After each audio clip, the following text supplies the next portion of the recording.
तुमच्या अकाउंटमधून एखादी लिंक ओपन करून तुमचं अकाउंट हॅक झालं असेल किंवा तुमचा मोबाईल हॅक झाला असेल आणि जर पैशाचे ट्रान्झॅक्शन होत असतील तर सर्वप्रथम ई स्कॅन CRT मी जे ऍप तुमच्या याच्यात डाउनलोड केले ते प्ले स्टोअरवरून ते ऍप डाउनलोड करायचं, त्याला फुल स्कॅनिंगला लावायचं.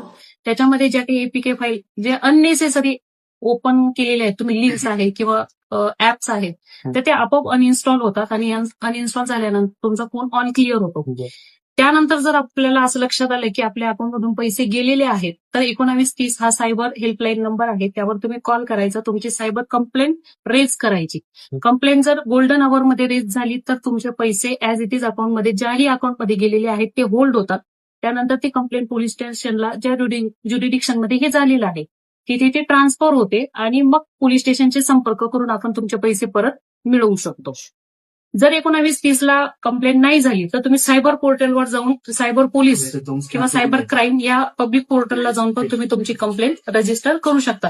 तो एक्नॉलेजमेंट नंबर तुमच्या जवळ ठेवायचा जेणेकरून ज्या पोलीस स्टेशनच्या ज्युरिडिक्शनमध्ये ते असेल त्या पोलिसांकडे जाऊन जर तुम्ही तो एक्नॉलेजमेंट नंबर दिला तरीही तुमच्या कंप्लेंटवर कारवाई होते.